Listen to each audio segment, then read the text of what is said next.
Money laundering is like giving crime a makeover. Some methods are smart, some are loud, and some are just begging to get caught. I'm ranking them all based on stealth, risk, how complicated they are to pull off, and how likely they are to land you a yacht or a courtroom. From smurfs to shell companies. Let's see which builds are cracked and which ones need to be uninstalled. Smurfing is the entry-level laundering method, and it shows. Let's say you've got $1 million in illegal cash. You can't just dump it into a bank. That triggers red flags faster than a fire alarm in a fireworks store. So instead, you split it up into dozens of smaller deposits. Not $10,000. That's too obvious. Maybe $9,000 here, $8,500 there. Spread out across different branches, on different days. You even recruit other people to do it. And yes, those people are called smurfs. Just like the little blue ones, except instead of singing in the forest, they're stuffing envelopes into ATMs. The goal is simple: avoid the radar. Most banks are set to flag anything over a certain amount. Stay under that line, and you might pass. And for a while, it worked. Smurfing was the beginner's go-to. Easy to understand, easy to execute. But here's the catch. Banks got smarter. These days, they're not just looking at deposit amounts. They're watching for patterns. Multiple accounts. Repeated behaviors. Smurfing doesn't fool the system anymore. It practically announces itself. So even though it still shows up in movies and TV, in the real world, it's a relic, a fossil from a much dumber time. In today's game, smurfing is firmly stuck in F tier. Fake cash businesses. This is the laundromat classic. You open a simple, low-profile business, a diner, car wash, corner cafe, and claim your dirty cash came from customers. Got $10,000 in drug money? Easy. Just say your taco truck had a really good day.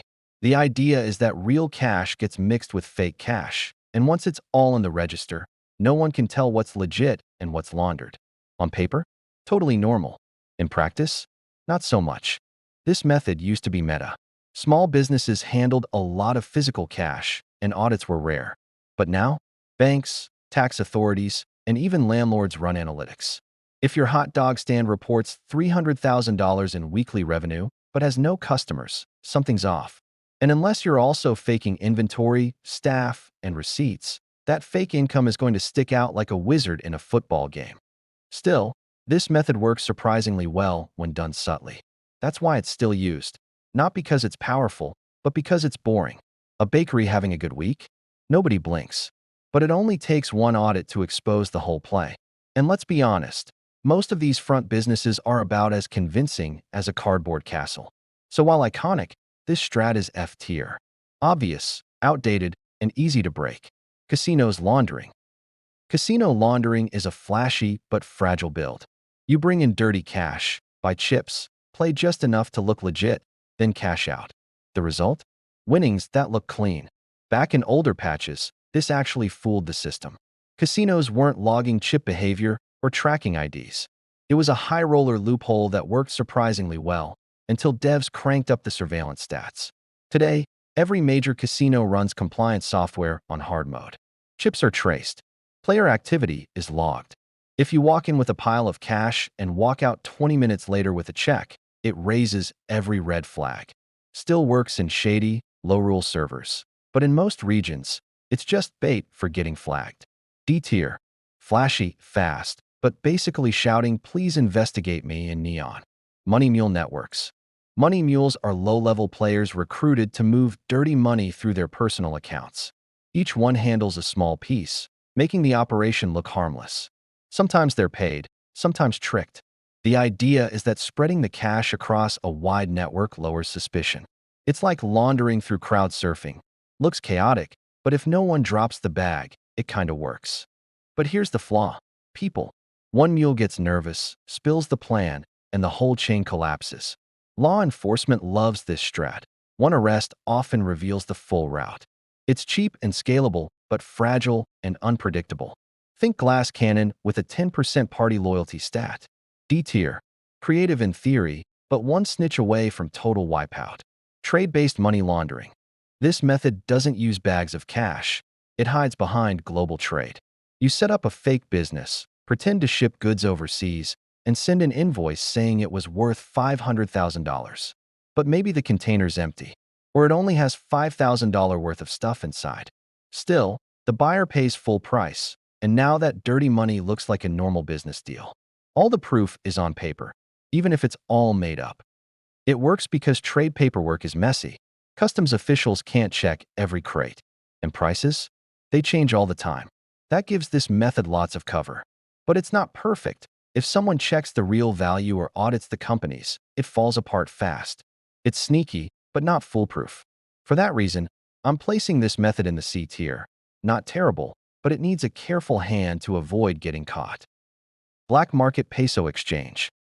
Black market peso exchange is one of the smartest laundering systems in play. Let's say a cartel in the US earns millions in drug money. They can't wire it to Colombia, too risky. Instead, they give that dirty US cash to a secret broker.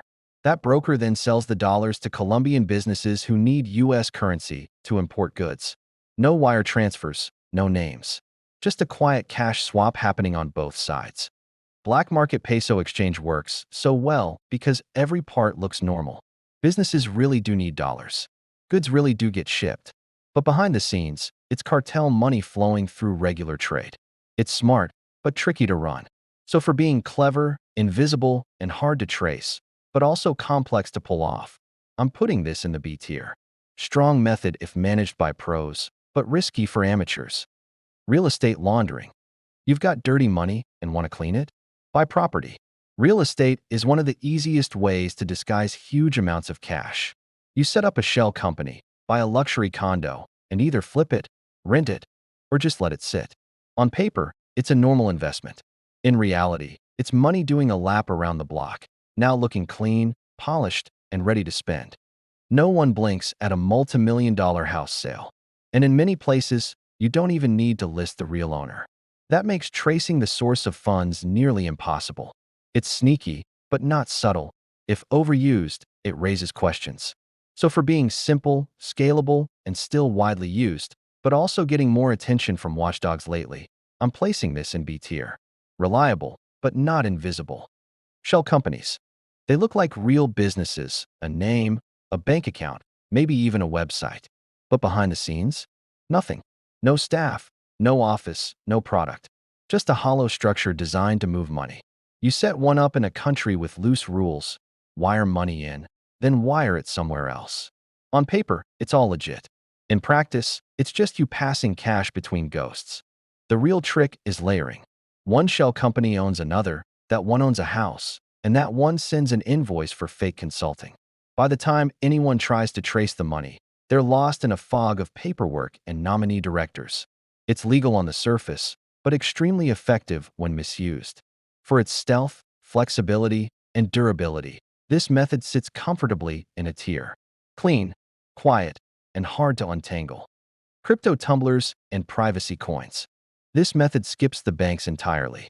You take your dirty crypto, send it into a tumbler, basically a giant digital blender, and out comes clean-looking coins.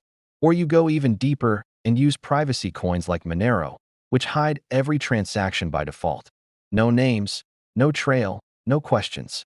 It's like putting your money in stealth mode and vanishing from the map. The only catch is getting back into the real world. Exchanges now flag coins linked to mixers. So while this method is powerful inside the crypto world, it's risky when trying to cash out. Still, it's fast, low cost, and nearly untraceable if used carefully. For that reason, I'm placing this in a tier. High stealth, high reward, but be careful where you exit. Bank complicity. Sometimes, criminals don't sneak around the system, they go straight through it.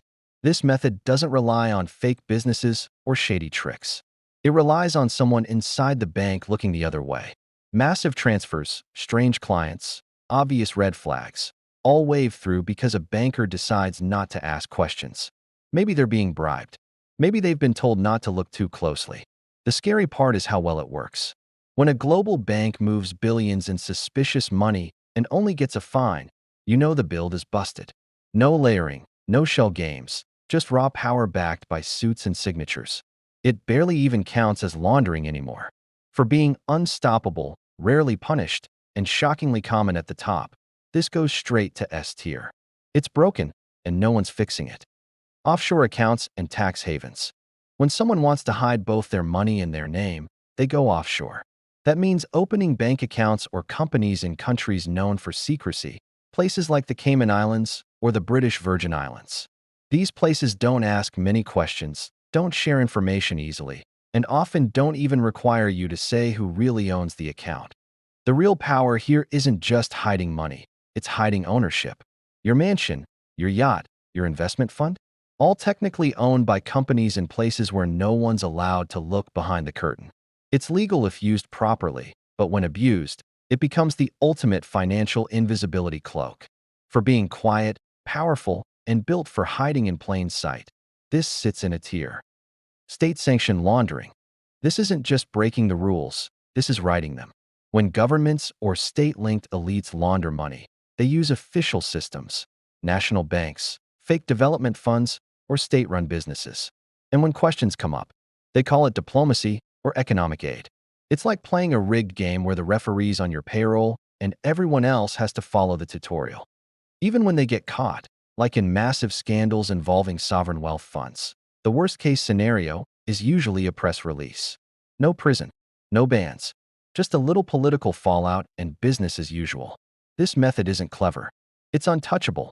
For that reason, it doesn't just land in S tier, it defines it. This is the final boss of laundering, and the devs aren't patching it anytime soon. This is not financial advice, laundering advice, or advice of any kind. Please don't sue me. I rank crimes like they're zoo animals. If you enjoyed the breakdown, subscribe before the algorithm flags me. And let me know in the comments which shady tactic deserves its own tier list next. Just maybe don't say too much. This place might be monitored.